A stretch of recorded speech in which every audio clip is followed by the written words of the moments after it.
Fala você que é santista, você torcedor de outros clubes, sejam bem-vindos a mais um vídeo aqui do nosso canal Sempre Santos. Peço para você que está chegando agora deixar o seu like, que é muito importante, se inscrever no canal, que é fundamental, e ativar aquele sininho das notificações, que é fundamental aqui para o nosso crescimento do canal Sempre Santos. Hoje, para falar de uma vitória, de classificação, o Santos volta a figurar entre os 8 principais times da Copa do Brasil, entre os times das quartas de final pela primeira vez desde 2021.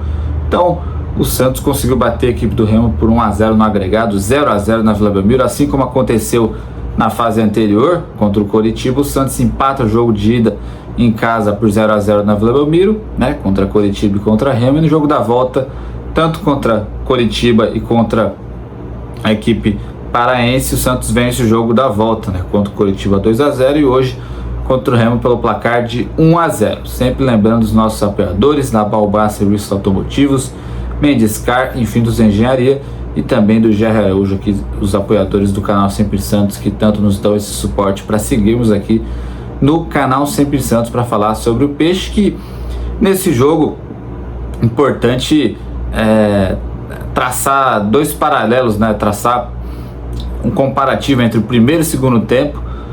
O Santos começa com uma escalação diferente, né, que o técnico Cuca promoveu, que eu até compreendi que foi interessante para aquilo que pediu o jogo da volta no estádio, num contexto de pressão, né, de uma atmosfera diferente na equipe do Remo.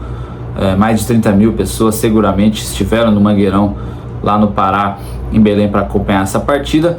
Só que, né, teve algo atípico, né? Algo que aconteceu que condicionou muito do que foi o jogo dali para frente, que foi a expulsão do zagueiro Marlon por volta ali dos 25, 27 minutos do primeiro tempo, né? Um lance que, assim, um pouco contraditório, né? Um pouco questionável, podemos dizer assim, né? Que foi dada a expulsão do zagueiro da equipe mandante, tá certo? Santos começou com Brazão, Menino, Adonis Frias, Joananias Escobar, Oliva, Schmidt, Barreal, Bom Tempo, Cabaleiro e Gabigol, né? No intervalo o Gabigol sai, o Bom Tempo também sai e o Schmidt sai, né? Os três jogadores saem. Neymar entra no lugar do Bom Tempo, o Rony entra no lugar do Gabigol e o Arão entra no lugar do Schmidt, né?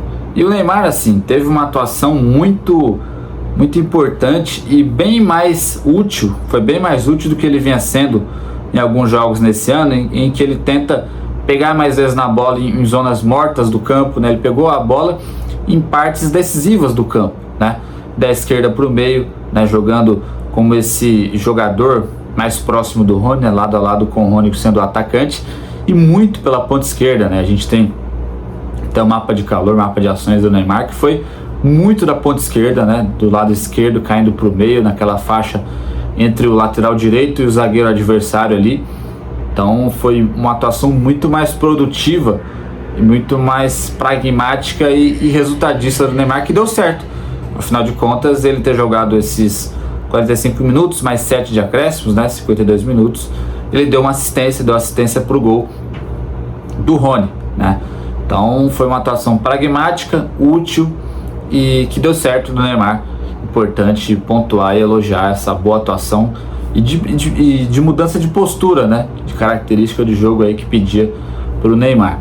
E sobre o Rony, né? Assim, é o primeiro gol de fato do Rony que é decisivo, podemos dizer assim, com a camisa do Santos, porque ele faz 2 gols contra o CV, né? No jogo da ida, no jogo da volta, quando os jogos já estavam praticamente definidos ali, né? Tanto na Venezuela quanto na Vila Belmiro, e o gol anterior dele contra o Noroeste foi o 4º gol do Rony pelo Santos, e o primeiro na Copa do Brasil, e um gol decisivo, um gol lá no Pará, onde ele começou sua carreira. Então foi o primeiro gol decisivo de fato do Rony, né, com a camisa do Santos. Pegando aqui alguns números do jogo, né, onde você vê 16-12 em chutes para o Santos e 5-3 na direção do gol, e o Santos tendo bem mais posse, né, 69 contra 31.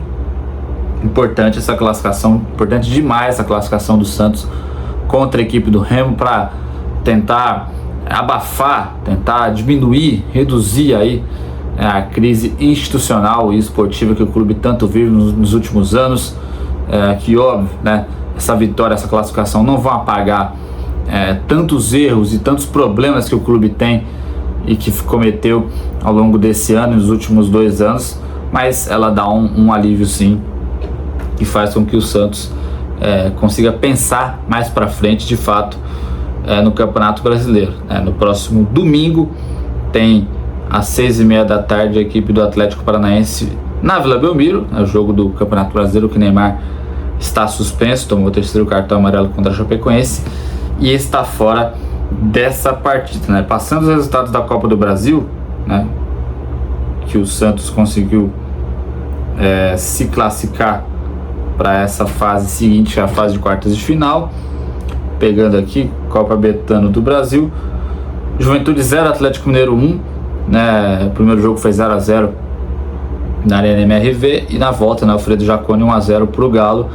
E o segundo jogo, que já teve, jogo de ida e volta, Remo 0, Santos 1. Santos bateu a equipe do Remo pelo placar de 1-0. Sobre o jogo ainda específico, alguns jogadores, gostei bastante do Christian Oliva, mais uma vez, é o volante titular da equipe do Santos, é o camisa 5 titular do Peixe.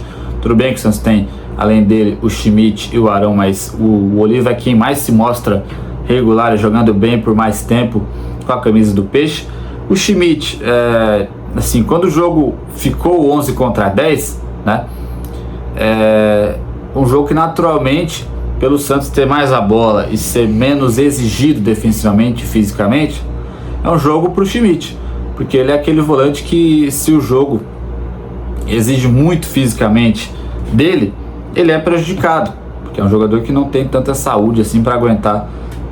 Não é um jogador rápido, é um jogador, pelo contrário, um jogador muito lento, mas que tem uma qualidade na sua técnica para jogar. Até tentou alguns passes diferentes ali, no primeiro tempo que ele jogou, mas não gerou tanto perigo assim. E eu termino esse vídeo falando do Cavaleiro, que eu compreendi a escalação dele como titular, porque ele é um jogador de velocidade, um ponta, que joga pela esquerda, joga pela direita. Alguns jogadores, o Barreal, há bom tempo tentaram colocar ele em situação de 1 contra 1 de velocidade em alguns momentos da partida. Gabigol tomou amarelo no primeiro tempo, saiu.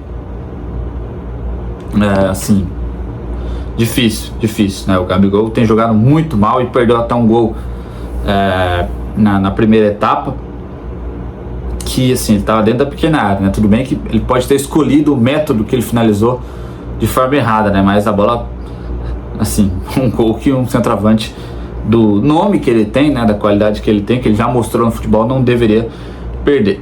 Terminando com alguns números importantes do Neymar aqui, para exemplificar o que eu havia falado sobre essa questão de um jogo mais pragmático e um jogo mais resultadista.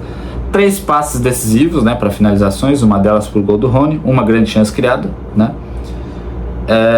ele acertou 34 de 37 passes certos, e desses 34 passes certos, 29 foram no campo adversário e apenas 5 no próprio campo.